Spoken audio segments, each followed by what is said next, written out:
Quad summit की, China को काफी टफ टाइम देने के लिए यकजा हो चुके हैं। नहीं, इंडिया की बहुत बड़ी कामयाबी नज़र आती है मुझे तो इसमें। एक तो देखिए ना, इंडिया काफ़ी, एक तो क्वाड मैं समझता हूँ कि अब आगे बढ़ रहा है और बाकायदा आपको शेप ले रहा है ये जो फोरम है, कि उसमें बहुत सी चीज़ें हैं जो इंस्टीट्यूशनलाइज हो रही हैं बाइस्ता। कहा जाता है कि पाकिस्तान के पास एक्सपोर्ट्स नहीं है, लेकिन हमने एक और सिन्फ ईजाद की है एक्सपोर्ट्स की। हम अब गदागरी एक्सपोर्ट करते हैं। सिर साहब, तैमूर रहमान ने IPP से मुआहदे जाली और धोखे पर मबनी करार दे दिए। कहते हैं कि लोग कीमती अशिया बेचकर बिजली के बिल अदा करने पर मजबूर हैं। ये जालिमाना बजट तनख्वाहदार तबके के खिलाफ बनाया गया है। अवामी मसाइल पर ही सियासत होगी, अपना हक लेकर उठेंगे। अमीर जमात इस्लामी हाफिज तैमूर रहमान ने वाज़ेह कर दिया कि छुपकर कार्रवाइयों का वक्त खत्म हो गया, धरने से वज़ीर आज़म का फरार मुमकिन नहीं।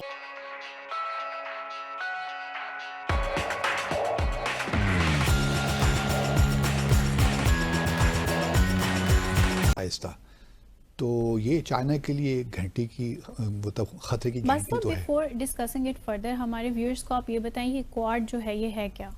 क्वाड देखिए, एक आप इसे कहते हैं, कह लीजिए कि एक सिक्योरिटी ऑर्गेनाइजेशन बन रही है, जो कि भारत, जिसने आपने अपने इब्तिदाई में भी कहा था, भारत, जापान, ऑस्ट्रेलिया और US से मुश्तमिल है। तो ये एक्चुअली बुनियादी तौर पे इसका जो फोकस है वो एशिया पैसिफिक है, और ये चाइना को काउंटर करना चाहते हैं, उसके इन्फ्लुएंस को।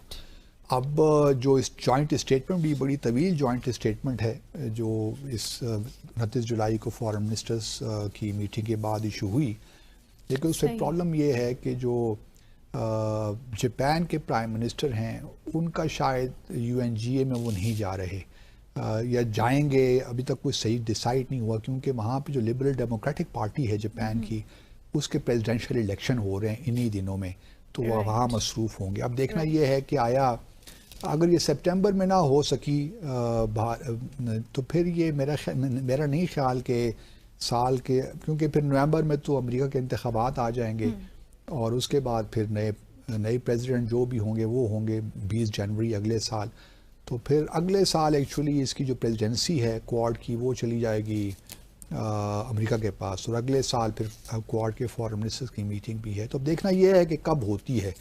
अक्सर लोगों का ख्याल यही है, जो मैं भारत में देख रहा था उनका ख्याल यही है कि ये न्यूयॉर्क में होगी सितंबर में समिट। तो देखते हैं, लेकिन हम आज इस पे जॉइंट स्टेट में बात कर लेते हैं। इसमें देखिए, चाइना का कहीं नाम तो नहीं लिया गया, लेकिन अगर आप शुरू से आखिर तक ये पढ़ लीजिए तो लगता यही है कि सब कुछ चाइना के ख़िलाफ़ ही हो रहा है, और उसमें साउथ चाइना सी की बात की गई है, और ख़ास तौर पे ये भी कहा गया है कि फ़िलीपींस का नाम लिए बगैर कि जो एक ट्राइब्यूनल हुआ था जुलाई 12, 2016 में, जो फ़िलीपींस के हक़ में था, उसको इम्प्लीमेंट किया जाए। चाइना ने उसको मानने से इनकार कर दिया है।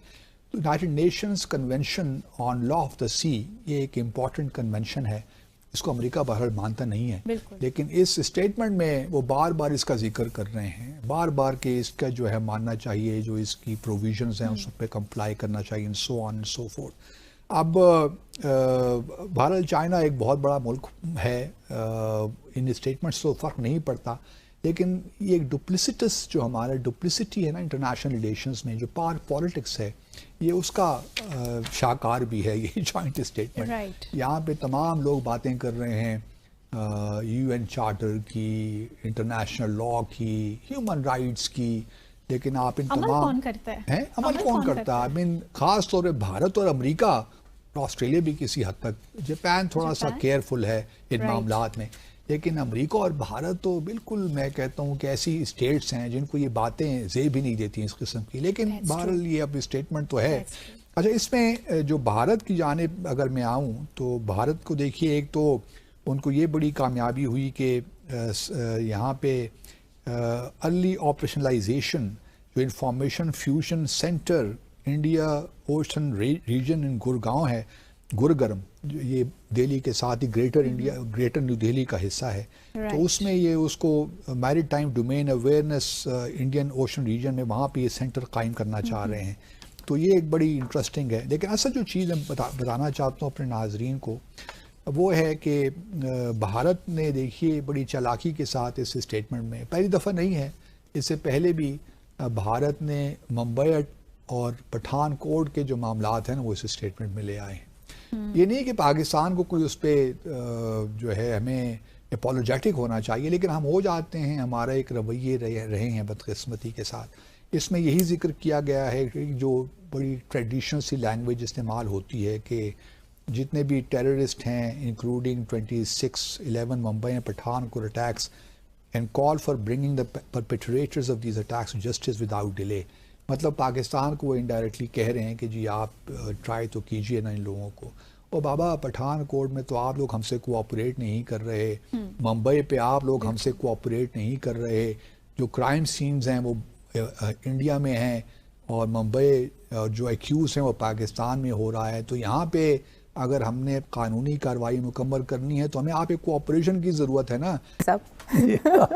گداگر ایکسپورٹ کرنے میں اب ہم صف اول میں شمار ہوتے ہیں، اور ملیشیا میں بیگرز پکڑے گئے 80 کے قریب، ان میں سے 77 کا تعلق پاکستان سے تھا.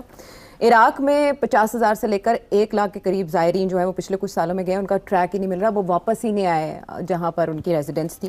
اس کے علاوہ UAE نے بھی کہا ہے کہ آپ اللہ کا واسطہ ہے آپ یہاں پر ہنرمند افراد بھیجیں، آپ جو بھیجتے ہیں وہ ہنرمند بھی نہیں ہوتے، اور دوسرا وہ جرائم پیشہ ہوتے ہیں، جیب کترے بن جاتے ہیں. اس طرح کی بہت سی رپورٹس جو ہیں وہ اوورسیز پاکستانیز کی جو منسٹری ہے وہاں پر ڈسکس ہوئی، ان کی طرف سے بریفنگ دی گئی.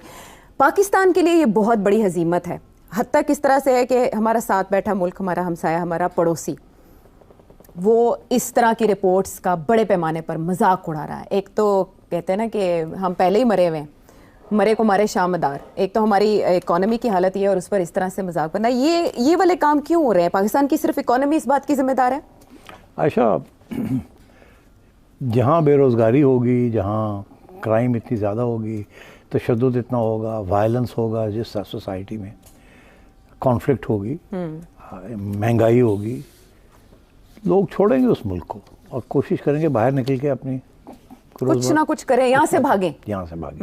اسی لیے لوگ بھاگتے ہیں. تاریخ میں مائیگریشنز جب ہوئی ہیں تو اسی لیے ہوئی ہیں جہاں وہ رہتے تھے وہاں کھانے پینے کے لیے کچھ گنجائش نہیں رہی تھی، اسکیرسٹی ہو چکی تھی.